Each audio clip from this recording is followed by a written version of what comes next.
Assalamualaikum warahmatullahi wabarakatuh. Salam sejahtera untuk kita semua. Teman-teman yang saya cintai, sesi kali ini saya akan membicarakan tentang kecerdasan spiritual. Kehidupan kita dalam keseharian, kalau kita dasari dengan suatu kesadaran akan adanya koneksi kita kepada Tuhan, maka semua itu dimasukkan atau digolongkan ke dalam kerja-kerja spiritual. Karena kerja-kerja spiritual atau kita meyakininya sebagai satu keterkaitan kita kepada Tuhan yang Maha Pencipta, Tuhan yang Maha Kuasa, maka seluruh apa yang kita lakukan ini tidak pernah terlepas dari kekuasaan, dari pengetahuan Tuhan.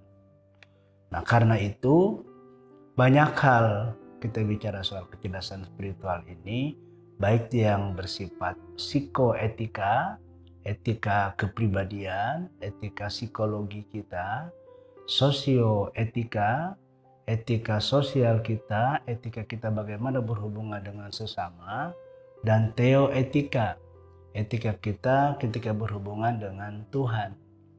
Dan semua ini baik psiko maupun sosioetika kita masukkan ke dalam satu bahasan tentang kecerdasan spiritual.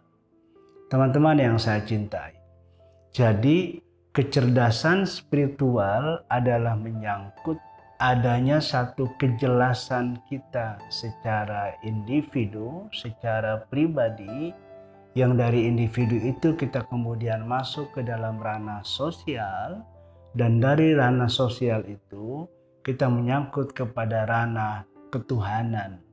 Maka pada saat berada pada ranah ketuhanan, kita menangkap apa yang disebut big picture dalam hidup kita.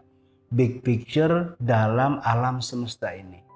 Nah, kesadaran akan big picture tadi itu adalah menyangkut kesadaran universal, kesadaran yang tidak ad hoc, yang tidak separuh-paruh. Nah, maka pada saat kesadaran itu kita miliki, sebetulnya kita sudah mulai berada pada satu kecerdasan spiritual. Teman-teman yang saya cintai, maka saya akan membagi kecerdasan spiritual itu yang berkaitan dengan apa yang tadi di awal saya sampaikan sebagai psikoetika, sosioetika, dan teoetika. Di dalam ajaran tradisional Islam, menyangkut psikoetika itu memiliki 3 kata kunci perilaku. Yang pertama kesabaran, yang kedua rasa bersyukur, dan yang ketiga sikap dan perilaku rendah hati.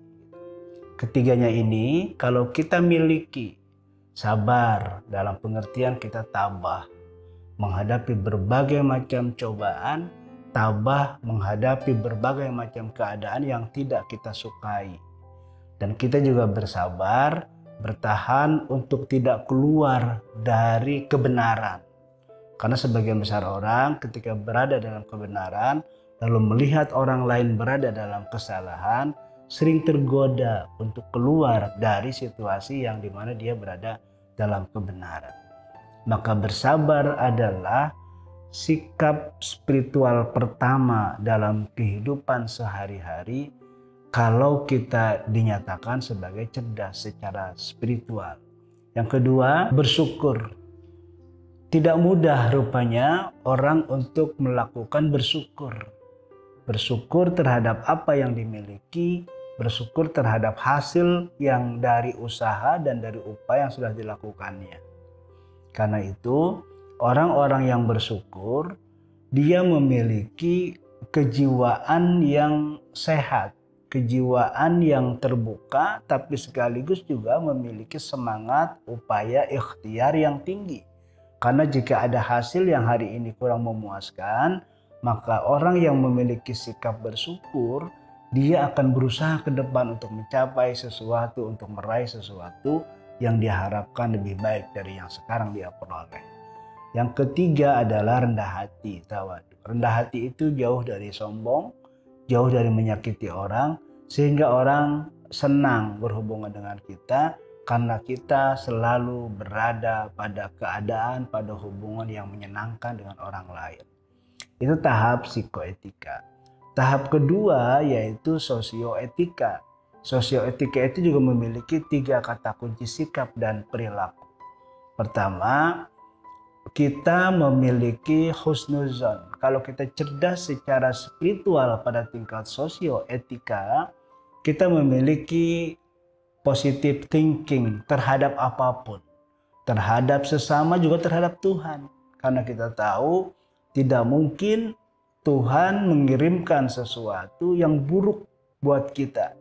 Mengenai hal yang kita terima itu buruk, itu karena adanya sikap-sikap kita dari mulai ketergesaan, kelemahan, pendeknya pikiran gitu. Maka biasanya sesuatu yang positif nyampe diterima oleh kita dalam keadaan gelisah tadi itu, maka itu menjadi satu keburukan. Nah, karena itu kita harus positive thinking atau husnuzon kepada apapun kejadian yang ada di muka bumi ini. Yang kedua adalah integrity, yang dalam bahasa agama disebut amanah. Integrity adalah satu kata dan perbuatan. Walk the talk dan talk the walk. Dia tahu sesuatu itu benar, maka dia lakukan. Dan dia tahu sesuatu itu salah, maka dia tinggalkan.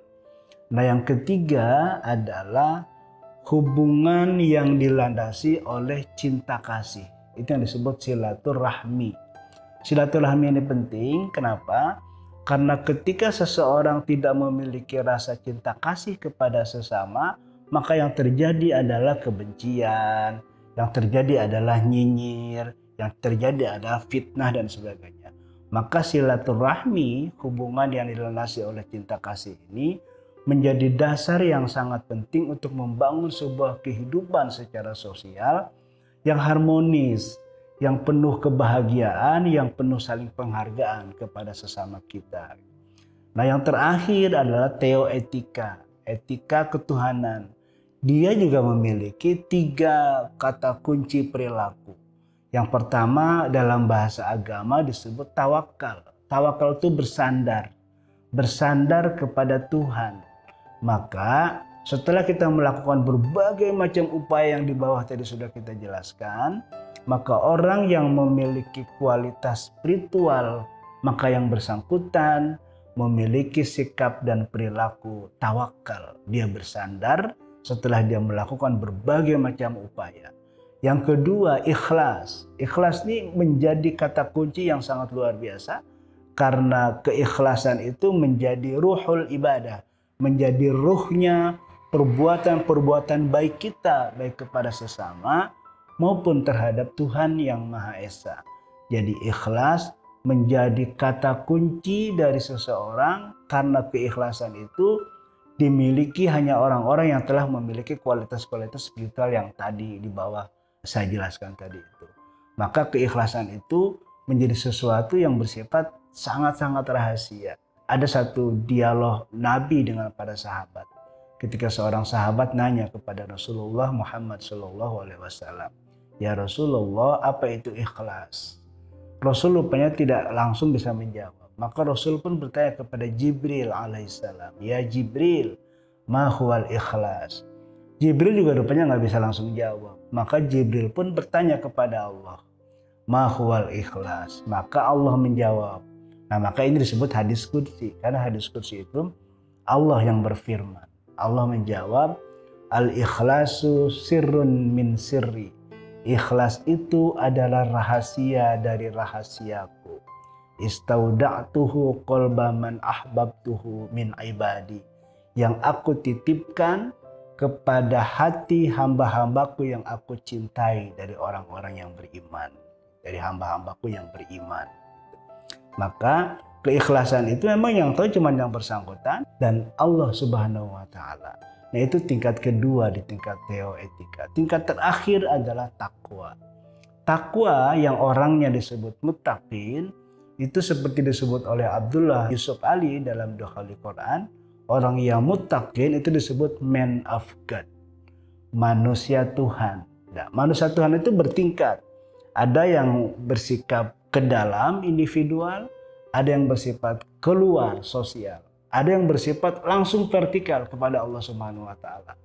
Secara individual ke dalam, orang yang bertakwa itu dia takut kepada ancaman siksaan Tuhan kalau dia melakukan satu kesalahan.